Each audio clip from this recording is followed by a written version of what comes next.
ಕಿಲಾಡಿ ಜೋಡಿ ಕಿಲಾಡಿ ಜೋಡಿ ಸಮಯವ ನೋಡಿ ಸಂಚಲು ಮಾಡಿ ಹಾಕುವೆವು ಮೋಡಿ. ಸ್ನೇಹಿತರೆ, ಈ ಸಂಜೆ ನ್ಯೂಸ್ಗೆ ಸ್ವಾಗತ.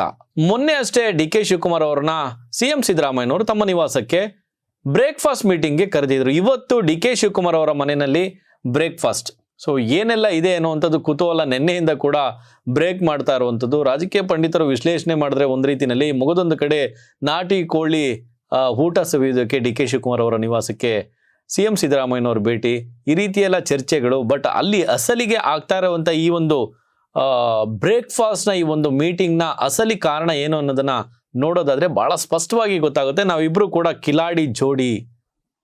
ನಾವು ಮೊನ್ನೆ ಡಿ.ಕೆ. ಶಿವಕುಮಾರ್ ಅವರು ಹೇಳಿದ್ರು, ನಾನು ಸಿಎಂ ಸಿದ್ದರಾಮಯ್ಯನವರು ಬ್ರದರ್ಸ್ ಥರ ಇದ್ದೀವಿ ಅಂತೇಳಿ ಹೇಳಿದ್ರು. ಒಂದಷ್ಟು ಜನ ಟ್ರೋಲ್ ಮಾಡಿದ್ರು, ಒಂದಷ್ಟು ಜನ ಹೌದಾ ಬ್ರದರ್ಸ್ ಅಂತೇಳಿ ವಿರೋಧ ಪಕ್ಷದವರು ಕೂಡ ಟೀಕೆ ಮಾಡೋದಕ್ಕೆ, ಟೀಕೆ ಟಿಪ್ಪಣಿ ಮಾಡೋದಕ್ಕೆ ನಿಂತ್ಕೊಂಡ್ರು.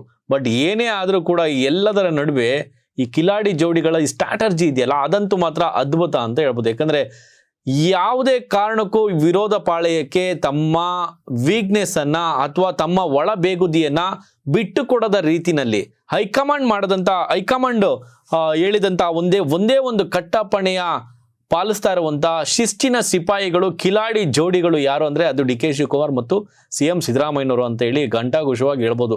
ಯಾಕಂದರೆ ಅಧಿವೇಶನ ಸ್ಟಾರ್ಟ್ ಆಗುತ್ತೆ 8ನೇ ತಾರೀಕಿಂದ, ಇದೇ ಡಿಸೆಂಬರ್ 8ರಿಂದ 19ನೇ ತಾರೀಕುವರೆಗೂ ಬೆಳಗಾವಿನಲ್ಲಿ ಅಧಿವೇಶನ ಸ್ಟಾರ್ಟ್ ಆಗುತ್ತೆ. ಈ ಅಧಿವೇಶನದಲ್ಲಿ ಸಾಕಷ್ಟು ವಿರೋಧ ಪಕ್ಷದವರು ಸಾಕಷ್ಟು ತಯಾರಿ ಮಾಡ್ಕೊಂಡಿದ್ರು ಸರ್ಕಾರವನ್ನು ಕಾಲೆಳೆಯೋದಕ್ಕೆ.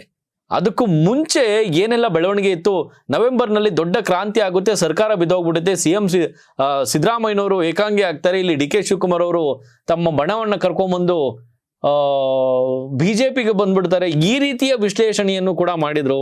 ಸಿಎಂ ಸಿದ್ದರಾಮಯ್ಯನವರು ಜೊತೆಯಲ್ಲಿ ಡಿ.ಕೆ. ಶಿವಕುಮಾರ್ ಅವರ ನಡುವಿನ ಈ ಒಂದು ಕುರ್ಚಿ ಕದನ ತೀರಾ ಸರ್ಕಾರ ಕೆಡವಿ ಹೋಗುವಂತ ಮಟ್ಟಕ್ಕೆ ಬಂದು ನಿಂತ್ಕೊಂಡ್ಬಿಡುತ್ತೆ ಅಂತೇಳಿ ಕೂಡ ಸಾಕಷ್ಟು ಜನರು ಕುತೂಹಲದಿಂದ ಕಾಯ್ತಾ ಇದ್ರು. ಜೊತೆಯಲ್ಲಿ ವಿರೋಧ ಪಕ್ಷದವರು ಕೂಡ ಅಶೋಕ್ ಅವರಿಗೆ ಕೂಡ ಭವಿಷ್ಯನೇ ನುಡಿದ್ಬಿಟ್ಟಿದ್ರು, ಸರ್ಕಾರ ಇರೋದಿಲ್ಲ, ಇದು ಮಧ್ಯಂತರ ಚುನಾವಣೆ ಬಂದ್ಬಿಡುತ್ತೆ, ನೀವೆಲ್ಲ ರೆಡಿಯಾಗಿ ಅಂತೇಳಿ ಕೂಡ ಹೇಳ್ತಾ ಇದ್ರು. ಸೊ ಎಲ್ಲರೂ ಕೂಡ ಕಾಯ್ತಾ ಇದ್ರು, ಏನೋ ಒಂದು ಆಗ್ಬಿಡುತ್ತೆ, ಮಹಾನ್ ಕ್ರಾಂತಿ ಆಗೋಗ್ಬಿಡುತ್ತೆ ಅಂತೇಳಿ.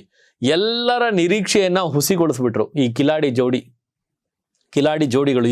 ಈ ಕ್ಷಣಕ್ಕೆ ಅದ್ಭುತವಾಗಿ ನಿಭಾಯಿಸಿದ್ರು. ಯಾಕಂದ್ರೆ ಬಿಹಾರ್ನಲ್ಲಿ ಆದಂಥ ಒಂದು ದೊಡ್ಡ ಮುಖಭಂಗ ಕಾಂಗ್ರೆಸ್ಗೆ ಇಲ್ಲಿ ಕಾಂಗ್ರೆಸ್ನಲ್ಲಿ, ಇಲ್ಲಿ ರಾಜ್ಯ ಕಾಂಗ್ರೆಸ್ನಲ್ಲಿ ಆಗ್ತಾ ಇರುವಂಥ ಈ ಒಳಬೇಗುದೆ ಎಲ್ಲವನ್ನ ಬಹಳ ಸೂಕ್ಷ್ಮವಾಗಿ ಗಮನಿಸಿದಂಥ ಹೈಕಮಾಂಡ್ ಕಟ್ಟಾಪಣೆಯನ್ನು ನೀಡಿತ್ತು ರಾಜ್ಯ ನಾಯಕರಿಗೆ. ಸೊ ನೀವಿಲ್ಲ, ನಿಮ್ಮ ನಡೆ ಇದೆಯಲ್ಲ ಅದು ಸರಿ ಇಲ್ಲ ಅಂತೇಳಿ ಖರ್ಗೆ ಅವರಾಗಿರ್ಬೋದು, ಸುರ್ಜೇವಾಲಾ, ವೇಣುಗೋಪಾಲ್ ಅವರ ಆದಿಯಾಗಿ ಕಾಲ್ ಮಾಡಿ, ಇಲ್ಲ ನೀವಿಬ್ರು ಮಾಡ್ತಾ ಇರುವಂಥದ್ದು ನಿಮ್ಮಿಬ್ಬರ ನಡೆ ಸರಿ ಇಲ್ಲ, ಇದರಿಂದಾಗಿ ನಿಮ್ಮಿಬ್ಬರ ಮುನಿಸಿನಿಂದಾಗಿ ರಾಜ್ಯದಲ್ಲಿ ಕಾಂಗ್ರೆಸ್ಗೆ ಬಹಳ ದೊಡ್ಡ ಪೆಟ್ಟು ಬೀಳುತ್ತೆ. ಸೊ ಸರ್ಕಾರಕ್ಕೆ ಬಹಳ ದೊಡ್ಡ ಪೆಟ್ಟು ನೀಡುತ್ತೆ, ಮುಜುಗರ ಅನುಭವಿಸ್ಬೇಕಾಗುತ್ತೆ, ಬಹಳ ಎಚ್ಚರಿಕೆಯಿಂದ ನೀವಿಬ್ರು ಕೂಡ ಮುನ್ನಡೀರಿ. ಸೊ ಒಗ್ಗಟ್ಟಿನ ಬಲ ಪ್ರದರ್ಶನ ಮಾಡಿ, ಒಗ್ಗಟ್ಟನ್ನು ಪ್ರದರ್ಶನ ಮಾಡಿ ತೋರಿಸಿ ಅಂತೇಳಿ ಯಾವಾಗ ಹೈಕಮಾಂಡ್ ಇವ್ರ ಮೂಲಕ ಹೇಳಿಸ್ತಲ್ಲ, ಖರ್ಗೆ ಅವರು, ಸುರ್ಜೇವಾಲಾ ಅವರು, ವೇಣುಗೋಪಾಲ್ ಅವರ ಮೂಲಕ ಹೇಳಿಸ್ತಲ್ಲ, ಅಲರ್ಟ್ ಆದಂಥ ಇಬ್ಬರು ಕಿಲಾಡಿ ಜೋಡಿಗಳು ಈಗ ನಮ್ಮಿಬ್ಬರ ನಡುವೆ ಯಾವುದೇ ಭಿನ್ನಾಭಿಪ್ರಾಯ ಇಲ್ಲ, ನಾವಿಬ್ರು ಕೂಡ ಒಗ್ಗಟ್ಟಾಗಿ ಮುನ್ನಡೀತಾ ಇದ್ದೀವಿ ಎನ್ನುವಂಥ ಸಂದೇಶವನ್ನ ಹೈಕಮಾಂಡ್ಗೆ ನೀಡುವುದರ ಜೊತೆಯಲ್ಲಿ ರಾಜ್ಯದ ಜನತೆಗೆ ನೀಡಿದ್ರು. ಅಷ್ಟೇ ಅಲ್ಲದೆ ವಿರೋಧ ಪಾಳೆಯಕ್ಕೂ ಕೂಡ ಅಶೋಕ್ ಅವರು ಕೂಡ ಸೈಲೆಂಟ್ ಆದರು, H.D. ಕುಮಾರಸ್ವಾಮಿ ಅವರು ಕೂಡ ಸೈಲೆಂಟ್ ಆದರು, B.Y. ವಿಜಯೇಂದ್ರ ಸೈಲೆಂಟ್ ಆದರು. ಪಾಪ ಯತ್ನಾಳ್ ಅವರು ಎಲ್ಲಿ ಕಳೆದೋದ್ರು ಅಂತಾನೆ ಗೊತ್ತಿಲ್ಲ. ಸೊ ಹೀಗೆ ಎಲ್ಲರ ಬಾಯನ್ನ ಮುಚ್ಚಿಸ್ಬಿಟ್ರು ಕೇವಲ 2 ಇಡ್ಲಿ ವಡೆ ಸಾಂಬಾರಿಂದ. ಇವತ್ತು ನಾಟಿ ಕೋಳಿ ಸಾರು ಡಿ.ಕೆ. ಶಿವಕುಮಾರ್ ಅವರ ನಿವಾಸದಲ್ಲಿ. ಡಿ.ಕೆ. ಶಿವಕುಮಾರ್ ಅವರು ನಾನ್ ವೆಜ್ ತಿನ್ನೋದನ್ನ ಬಿಟ್ಟು ಬಹಳ ವರ್ಷನೇ ಆಗಿದೆ. ಸೊ ಇವತ್ತು ಅವರು ವೆಜ್ಜನ್ನು ತಿಂದರೆ ಇಲ್ಲಿ ಏನು ಸಿಎಂ ಸಿದ್ದರಾಮಯ್ಯನವರು ನಾಟಿ ಕೋಳಿಯನ್ನು ಸವಿದಿದ್ದಾರೆ. ಸೊ ಇದೆಲ್ಲ ಒಂದು ರೀತಿ ಔಪಚಾರಿಕ ಒಂದು ಔತಣಕೂಟ. ಬಟ್ ಇದರ ಮುಖ್ಯ ಉದ್ದೇಶ ಏನು ಅಂದರೆ ನಾವಿಬ್ಬರು ಕೂಡ ಒಗ್ಗಟ್ಟಾಗಿದ್ದೇವೆ. ಮುಂಬರುವಂಥ ಏನು 8ನೇ ತಾರೀಕಿಂದ 19ನೇ ತಾರೀಕು 19ರವರೆಗೆ ನಡೆಯುವಂಥ ಈ ಒಂದು ಅಧಿವೇಶನದಲ್ಲಿ ನಮ್ಮ ಸರ್ಕಾರ ಸುಭದ್ರವಾಗಿ ನಿಮ್ಮ ಎಲ್ಲ ಏನು ತಿರುಗು ಬಾಣಗಳನ್ನು ಎದುರಿಸೋದಕ್ಕೆ ನಾವು ರೆಡಿ ಇದ್ದೇವೆ ಎನ್ನುವಂಥ ಸಂದೇಶವನ್ನು ಹೈಕಮಾಂಡ್ಗೆ, ವಿರೋಧ ಪಾಳೆಯಕ್ಕೆ ಮತ್ತು ಜೊತೆಯಲ್ಲಿ ರಾಜ್ಯದ ಜನತೆಗೂ ಕೂಡ ರವಾನೆ ಮಾಡಿರುವಂಥದ್ದು. ರಾಜ್ಯ ಸರ್ಕಾರ ಸುಭದ್ರವಾಗಿದೆ, 2028ರವರೆಗೂ ಕೂಡ ಹೀಗೆ ಈ ಜೋಡಿ ಮುಂದುವರಿಯುತ್ತೆ, 28ರ ಚುನಾವಣೆಯಲ್ಲೂ ಕೂಡ ಹೀಗೆ ನಾವು ಚುನಾವಣೆಯನ್ನು ಎದುರಿಸ್ತೀವಿ ಎನ್ನುವಂಥ ಸಂದೇಶವನ್ನು ಕೊಟ್ಟರು. ಇವತ್ತು ಫೈನಲಿ ಸಿಎಂ ಸಿದ್ದರಾಮಯ್ಯನವರು, ಡಿ.ಕೆ. ಶಿವಕುಮಾರ್ ಅವರು, ಸೊ ಒಟ್ಟಿಗೆ ಡಿ.ಕೆ. ಶಿವಕುಮಾರ್ ಅವರ ಮನೆಗೆ ಇದು ಬಹುಶಃ 2ನೇ ಬಾರಿ ಬಂದಿರೋದು ಅಂತ ಅನಿಸುತ್ತೆ. ಡಿ ಕೆ ಶಿವಕುಮಾರ್ ಅವರ ನಿವಾಸಕ್ಕೆ ಸಿ ಎಂ ಸಿದ್ದರಾಮಯ್ಯನವರು ಇವತ್ತು ನಾಟಿ ಕೋಳಿ ಸೌದಿದ್ದಾರೆ. ಜೊತೆಯಲ್ಲಿ ಬಹಳ ಮಹತ್ವವಾದಂಥ ವಿಚಾರಗಳನ್ನು ಕೂಡ ಇವತ್ತು ಚರ್ಚೆ ಮಾಡಿರುವಂಥದ್ದು.